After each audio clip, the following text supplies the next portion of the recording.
Hey guys, welcome to Eternal Engineer Solution. So last video la நம்ம HTML paragraph இந்த topic வரைக்கும் பார்த்தோம். So இந்த வீடியோல நம்ம என்ன டாபிக் பார்க்க போறோம்னா HTML phrase tags, then HTML anchor, then HTML image. So இந்த மூணு டாபிக்கை பத்தி தான் இந்த வீடியோல நம்ம பார்க்க போறோம். So let's get started into HTML.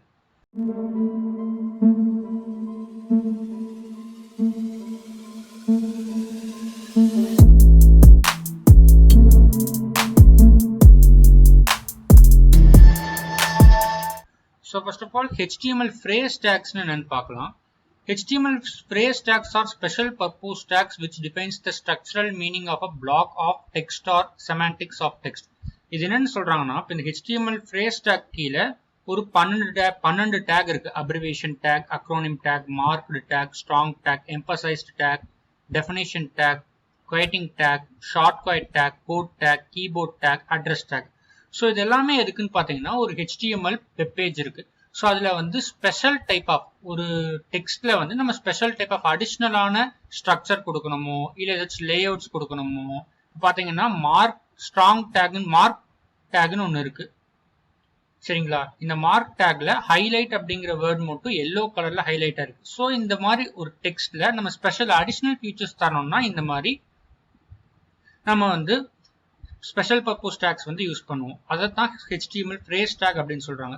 So இப்போ இந்த HTML phrase tags ஒவ்வொன்றா பார்க்கலாம். ஃபர்ஸ்ட் அப்ரிவேஷன் டேக் அப்படின்னு என்னன்னு பார்க்கலாம். ஸோ அப்ரிவேஷனா நார்மலா எல்லாத்துக்கும் தெரியும். இப்போ ஃபார் எக்ஸாம்பிள் இஸ்ரோவோட ஃபுல் ஃபார்ம் என்ன? Indian space research organisation. அந்த மாதிரி தான். ஸோ இப்போ இங்கே வந்து hypertext markup language, HTML full form வந்து hypertext markup language. So இப்போ நான் HTML கிட்ட என்னோட கர்சரை வச்சேன்னா அதோட ஃபுல் ஃபார்ம் வந்து விசிபிள் ஆகணும். ஸோ அதுக்காக வந்து நான் அப்ரிவேஷன் டேக் வந்து யூஸ் பண்றேன். ஸோ இதை நம்ம வந்து டெஸ்ட் பண்ணி பார்க்கலாம். ஸோ இப்போ பார்த்தீங்கன்னா H2 டேக் கீழே hypertext markup language. So அவுட்புட்ல எனக்கு hypertext markup language visible ஆயிடுச்சு. அடுத்த P டேக் கீழே அண்ட் அதுக்குள்ள abbreviation title equal to hypertext markup language HTML. So இப்போ பார்த்தீங்கன்னா HTML கிளிக் பண்ணோம்னா ஆர் கர்சர் அங்க வச்சோம்னா எனக்கு ஹைப்பர் டெக்ஸ்ட் மார்க்அப் லாங்குவேஜ் அப்படிங்கிறது எனக்கு விசிபிள் ஆகணும். அதனால தான் abbreviation title equal to hypertext markup language. So இந்த அப்ரிவேஷன் டேக்குள்ள இந்த ஹைப்பர் டெக்ஸ்ட் மார்க்அப் லாங்குவேஜ் அப்படிங்கிறத போட்டிருக்கேன். Then language is use to create web பேஜை அப்ரிவேஷன் டேக் க்ளோஸ் பண்ணிட்டு P டேக்குள்ள போட்டிருக்கோம். Then finally P tag close பண்ணிட்டு body tag and HTML tag இது ரெண்டையும் க்ளோஸ் பண்ணிட்டோம். ஸோ இப்போ ரன் பண்ணிட்டு நான் HTML அப்படிங்கிற இடத்துல கர்சரை வச்சேன்னா ஹைப்பர் டெக்ஸ்ட் மார்க்அப் லாங்குவேஜ் அப்படின்னு விசிபிள் ஆகும். ஸோ இதுதான் ஃப்ரெண்ட்ஸ் அப்ரிவேஷன் டேகோட யூஸ். ஸோ இதே இன்னொரு வகையில சொல்லலாம்னா அப்ரிவேஷனுக்கு பதிலாக அக்ரோனிம் அப்படிங்கிற டேகை யூஸ் பண்ணலாம். ஸோ இப்போ ABBR டெலீட் பண்ணிட்டு அக்ரோனிம். ஸோ அதே மாதிரி என் டேக்லையும் நான் அக்ரோனிம் அப்படிங்கிற வேர்டை டைப் பண்ண போறேன்.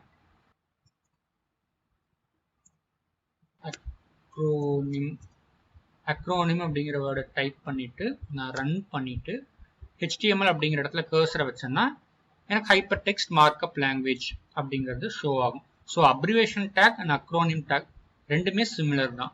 ஸோ இதுதான் ஃப்ரெண்ட்ஸ் அப்ரிவேஷன் அண்ட் அக்ரோனிம் டேக்கோட யூஸ். ஸோ அடுத்தது மார்க்டு டேக். மார்க்டு டேக்னா என்னன்னு பார்த்தீங்கன்னா ஏதோ ஒரு வேர்டை நம்ம ஹைலைட் பண்ணி காமிக்கணும் அப்படின்னா நம்ம மார்க் டேக் அப்படிங்கிற டேக் யூஸ் பண்ணுவோம். இப்போ பார்த்தீங்கன்னா P tag கீழே this tag will highlight the text. So இப்படி ஒரு கண்டென்ட் தந்திருக்கும். இப்போ பார்த்தீங்கன்னா ஹைலைட் அப்படிங்கிற வேர்டை மட்டும் நான் எப்படி சொல்றது ஹைலைட் பண்ணி காமிக்கணும். ஸோ அதனால அதுக்கு ஒரு மார்க் டேக் கீழே போட்டிருக்கேன். ஃபார் எக்ஸாம்பிள் இப்போ எனக்கு ஹைலைட்டுங்கிற வேர்டு மட்டும் எனக்கு மார்க் டேக் கீழே வரக்கூடாது. இந்த டெக்ஸ்ட் அப்படிங்கிற வேர்டு வரைக்கும் எனக்கு மார்க் டேக் கீழே வரணும். ஸோ அப்போ நான் என்ன பண்ணுவேன், இங்கே வந்து மார்க் டேக்கை க்ளோஸ் பண்ணுவேன். ஸோ இப்போ ரன் பண்ணோம்னா எனக்கு ஹைலைட் த டெக்ஸ்ட் அந்த வேர்ட்ஸ் வரைக்குமே எனக்கு ஹைலைட் ஆகும். ஸோ இப்போ அவுட்புட்டில் பார்த்தீங்கன்னா this take will highlight the text. So இது வரைக்குமே எனக்கு ஹைலைட் ஆயிருக்கும். ஸோ இதுதான் மார்க் டேக்கோட யூஸ். அடுத்து என்ன டேக்னா ஸ்ட்ராங் டெக்ஸ்ட். ஸ்ட்ராங் அப்படிங்கிறது பார்த்தீங்கன்னா போல்ட் ஆக்குறது. இப்போ B டேக் அப்படி பார்த்துருப்பீங்க. B டேக்னா என்னது? Bold tag. அதே மாதிரி தான் ஸ்ட்ராங் டேகும். In HTML it is recommended to use lower case while writing a code. So இந்த லோவர் கேஸை மட்டும் நான் போல்ட் ஆக்கணும் அப்படின்னு நினைச்சிருக்கேன். அதுக்காக நான் ஸ்ட்ராங் டேக் யூஸ் பண்ணியிருக்கேன். ஸ்ட்ராங் டேக் யூஸ் பண்ணனால லோவர் கேஸ் அப்படிங்கிற வேர்ட் மட்டும் எனக்கு போல்ட் ஆயிடுச்சு. இந்த ஸ்ட்ராங்குக்கு பதிலா நீங்க பி டேக் யூஸ் பண்ணலாம். பிங்கிறது போல்ட் டேக். ஸோ இப்போ பி டேக் ஓப்பன் பண்ணியிருக்கேன். அதே மாதிரி பி டேக்கை க்ளோஸ் பண்ணியிருக்கேன். இப்போ ரன் பண்றேன். ஸோ இப்போ பார்த்தீங்கன்னா லோவர் கேஸ் அப்படிங்கிற வேர்ட் போல்ட் ஆயிருக்கு. ஸோ ஸ்ட்ராங் டேக்கும் சேம் தான், பி டேக் போல்ட் டேக்கும் சேம் தான். ஸோ அடுத்தது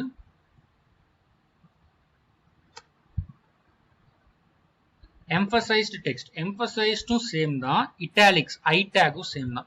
எப்படி ஸ்ட்ராங் டேக்கும் பி டேக்கும் சேமோ அதே மாதிரி em டேக்கும், emங்கிறது தான் emphasized, em டேக்கும் I டேக் italic டேக்கும் சேம். இங்க பார்த்துட்டீங்கன்னா HTML is an easy to learn language. So இந்த ஈஸிங்கிற வேர்டு மட்டும் எனக்கு இட்டாலைஸ்ட் ஆயிருக்கும். ஸோ இந்த இஎம்க்கு பதிலாக நான் ஐ டேக் அப்படி போடுறேன். ஐ டேக் போட்டு ரன் பண்ணாலும் எனக்கு ஈஸிங்கிற வேர்டு மட்டும் இட்டாலைஸ் ஆயிருக்கும். ஸோ இஎம் டேகும் ஐ டேகும் சேம், அதே மாதிரி பி டேகும் ஸ்ட்ராங் டேகும் சேம். ஸோ இதுதான் இஎம் டேகோட use. Next definition tag. Definition டேக்னா பார்த்தீங்கன்னா it's similar to italic tag தான். பட் இதோட யூஸ் என்னன்னா ஒரு ஹைலைட் பண்றதுக்கு, ஒரு வேர்டை வந்து ஸ்பெசிஃபிக்கா கீவேர்ட் மாதிரின்னு சொல்லுவாங்க. ஸோ அதை வந்து ஹைலைட் பண்ணி காமிக்கிறதுக்கு டிஎஃப்என் டேக் யூஸ் பண்ணுவோம். இப்போ பார்த்தீங்கன்னா HTML is a markup language. So இந்த HTML அப்படிங்கிற வேர்டை மட்டும் உங்களுக்கு தனியாக ஒரு கீவேர்ட் மாதிரி தெரியணும் அப்படின்னா நான் டிஎஃப்என் டெஃபினிஷன் டேக்குள்ள ஓப்பன் பண்ணி க்ளோஸ் பண்ணியிருப்பேன். ஸோ எங்கள் அவுட்புட்டில் பார்த்தீங்கன்னா HTML மட்டும் உங்களுக்கு கீவேர்ட் மாதிரி தெரியும். ஸோ இது டிஎஃப்என் டேகோட யூஸ். அடுத்தது குவைட்டிங் டெக்ஸ்ட். இந்த குவைட்டிங் டெக்ஸ்ட்குள்ள பிளாக், குவைட் அண்ட் சைட் அப்படின்ட்டு இருக்கும். ஸோ இதை நம்ம டீடைல்டாக பார்க்கலாம். ஸோ இப்போ பார்த்தீங்கன்னா block, quote, cite equal to ஒரு லிங்க் இருக்கு. ஸோ இந்த லிங்க்குள்ள லிங்க் போட்டு அடுத்து P tag, the first step towards success is taken when you refuse to be captive of the environment in which you first find yourself. So இந்த குவைட்டை யார் சொன்னாங்கன்னா மார்க் கெயின். ஸோ இந்த Mark Caine அப்படிங்கிறவர் இந்த குவைட்டை சொல்லியிருக்காரு. அந்த quite எங்க இருக்குன்னா இந்த லிங்க்குள்ள இருக்கு. ஸோ அதனால தான் block, quote, cite equal to அப்படின்னு போடுறோம். என்னன்னு உங்களுக்கு புரியுதா? இந்த குவைட்டை வந்து மார்க் கெயின் அப்படிங்கிறவர் சொல்லியிருக்காரு, அதனால இங்க சைட் டேக் கூட தனியாக போட்டோம். தென் அந்த குவைட் வந்து எங்க இருக்குன்னா இந்த லிங்க் உள்ள இருக்கு. ஸோ இந்த மாதிரி ஃபார்மேட்ல போட்டோம்னா எனக்கு அவுட்புட் இந்த மாதிரி வரும். ஸோ இதுதான் பிளாக், குவைட் டேகோட யூஸ். ஸோ அடுத்தது குவைட் டேக் அப்படின்னு இருக்கும், ஷார்ட் கொட்டேஷன். அதுக்கு வந்து கியூ டேக் யூஸ் பண்ணுவோம். ஸோ கியூ டேக் கொட்டேஷன் உங்களுக்கு நார்மலாக தெரியும். ஸோ டபுள் கோட்ஸ் வரும். ஸோ இப்போ நம்ம அவுட்புட்ல டெஸ்ட் பண்ணி பார்க்கலாம். ஸோ பார்த்தீங்கன்னா பி டேக் கீழே Steve Jobs said Q if you are working on something that you are really care about you don't have to be pushed.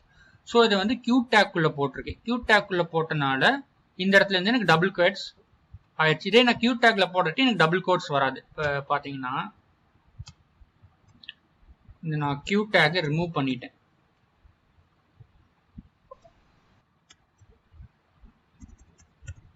Q டேக்கை remove பண்ணிட்டு run பண்ணேன்னா எனக்கு டபுள் கோட்ஸ் வராது.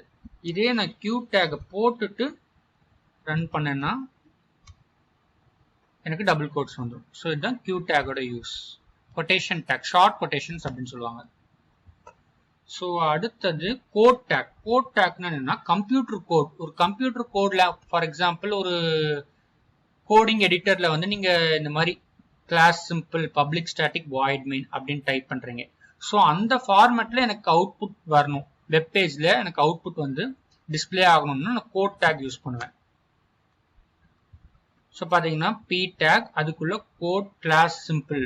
So இந்த ஃபார்மேட்ல எனக்கு வேணும்னா நான் கோட் டேக் யூஸ் பண்ணுவேன். So எனக்கு இந்த ஃபார்மேட்ல வேணாம், நார்மல் டெக்ஸ்ட் ஃபார்மேட்ல வேணும் அப்படின்னா நான் என்ன பண்ணுவேன், இந்த கோட் டேக்கை தூக்கிட்டேன்னு வச்சுக்கோங்களேன். ஸோ இந்த கோட் டேக்கை நான் ரிமூவ் பண்ணிட்டு ரன் பண்ணேன்னா எனக்கு நார்மல் டெக்ஸ்ட் ஃபார்மேட்ல அதே அவுட்புட் ரன் ஆகும். இதே எனக்கு கோடிங் ஃபார்மேட்ல வேணும்னா கோட் டேக் போட்டேன்னா எனக்கு இந்த மாதிரி அவுட்புட் வரும். ஸோ இதுதான் கோட் டேக்கும் நார்மல் பி டேக்கும் இருக்கிற டிஃபரன்ஸ். அடுத்து கேபிடி. கேபிடிங்கிறது என்னன்னா கீபோர்ட் டேக் அப்படின்னு சொல்லுவாங்க. KBD defines keyboard take. So எனக்கு கீபோர்டில் இருக்கிற ஃபார்மேட்லேயே எனக்கு ஃபாண்ட் வந்து டிஸ்பிளே ஆகணும்னு பார்த்தீங்கன்னா கேபிடி டேக் யூஸ் பண்ணுவேன். இப்போ கண்ட்ரோல் அப்படிங்கிற வேர்ட் வந்து கீபோர்டில் இருக்கிற ஃபார்மேட்டில் டிஸ்பிளே ஆகணும். ஸோ அதனால கேபிடி டேக் போட்டு க்ளோஸ் பண்ணுவேன். அதே மாதிரி ஷிஃப்ட்டுங்கிற வேர்டு வந்து கீபோர்டில் இருக்கிற ஃபார்மேட்டில் டிஸ்பிளே ஆகணும். அதனால கேபிடி டேக் யூஸ் பண்ணுவேன்.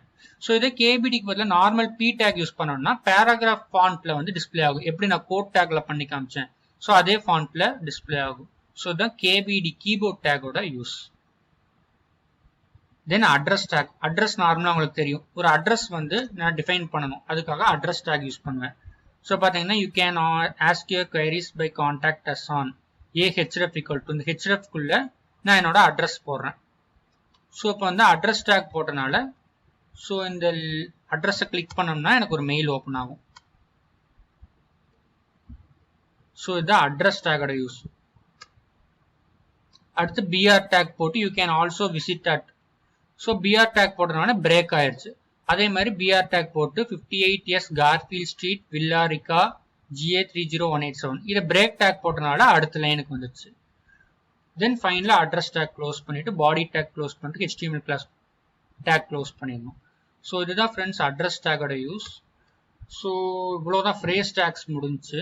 ஸோ இந்த 10 தான் ஃப்ரேஸ் டேக் கீழே நம்ம பார்த்த டேக்ஸ். ஸோ அடுத்தது ஆங்கர் டேக் பார்க்கலாம்.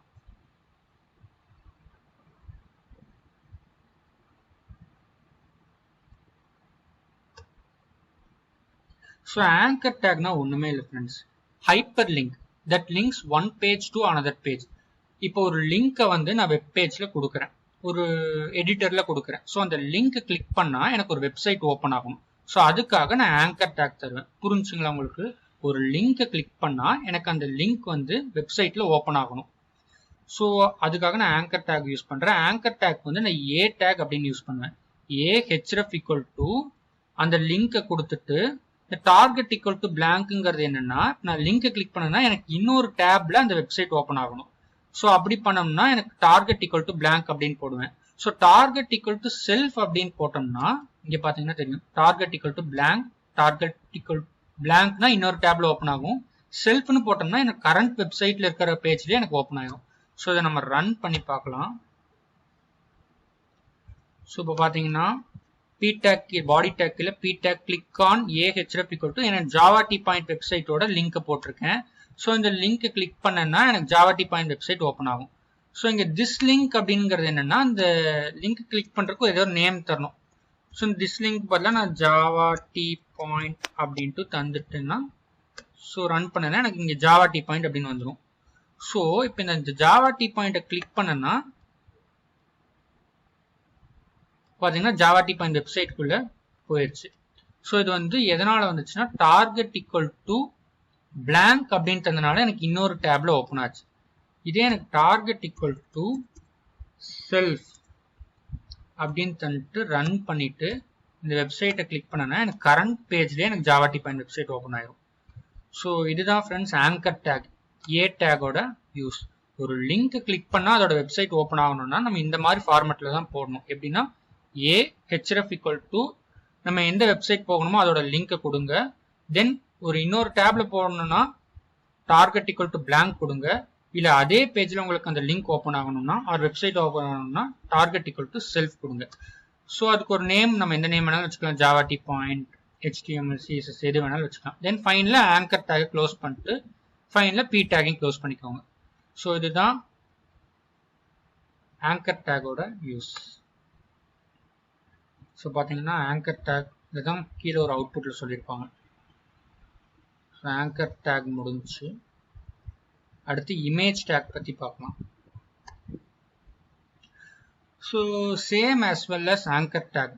எப்படி ஒரு லிங்கை கிளிக் பண்ணால் அது வந்து வெப்சைட்டை ஓப்பன் ஆகணும். ஸோ அதே மாதிரி ஒரு இமேஜோட ஐடி கொடுத்தோம்னா அந்த இமேஜ் வந்து எனக்கு அவுட்புட்டில் வெப் ப்ரௌசரில் எனக்கு டிஸ்பிளே ஆகணும். ஸோ அதுக்கு என்ன பண்ணுவோம்னா இமேஜ் சோர்ஸ் ஈக்குவல் டு அந்த இமேஜோட சோர்ஸை போடணும். தென் ஆல்ட் ஈக்குவல் டு ஒரு நேம் தரணும். இந்த ஆல்ட்டுங்கிறது எதுக்குன்னு நான் பின்னாடி சொல்கிறேன். ஸோ பார்த்தீங்கன்னா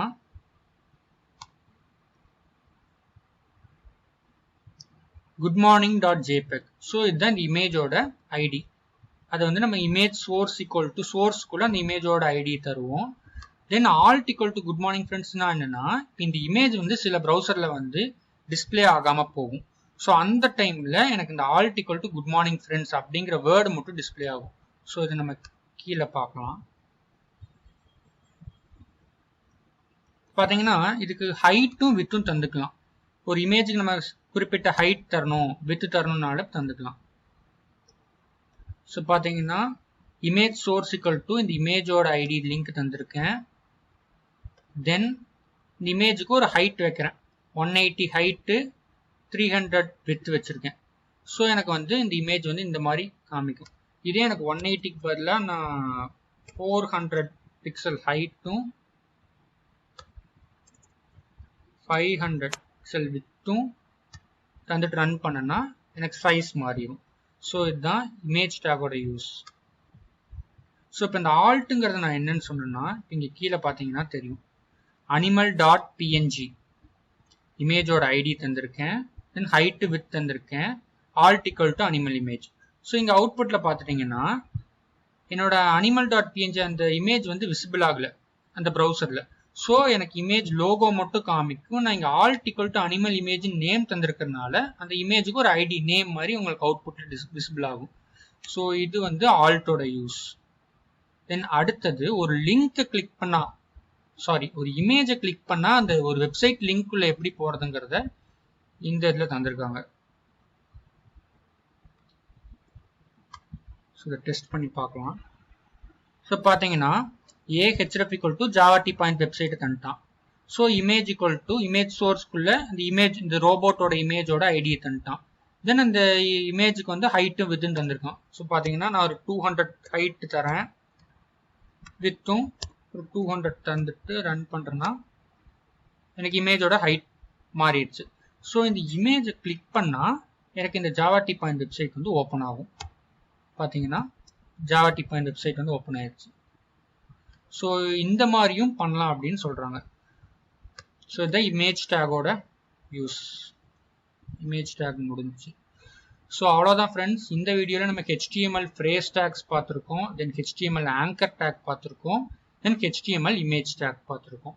ஸோ நெக்ஸ்ட் வர டாபிக்ஸ்லாம் நம்ம அடுத்த வீடியோவில் பார்க்கலாம்.